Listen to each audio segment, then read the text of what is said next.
শুভ সকাল। আসুন আমরা সকলেই আমাদের শুভ সকালটি আল্লাহ তাআলার কোরআন তেলাওয়াতের মাধ্যমে শুরু করি। বিসমিল্লাহির রহমানির রহিম।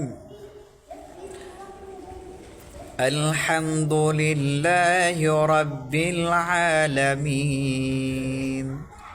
الرحمن الرحيم مالك يوم الدين إياك نعبد وإياك نستعين اهدنا الصراط المستقيم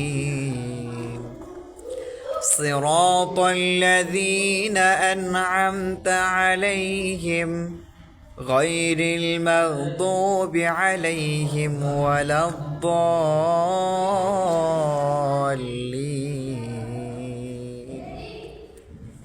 آمين।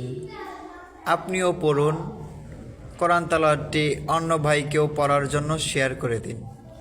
আসুন আমরা আমাদের সকাল থেকে সন্ধ্যা, সন্ধ্যা থেকে রাত আল্লাহ তাআলার কোরআন তেলাওয়াতের মাধ্যমেই শুরু করব এবং শেষ করব।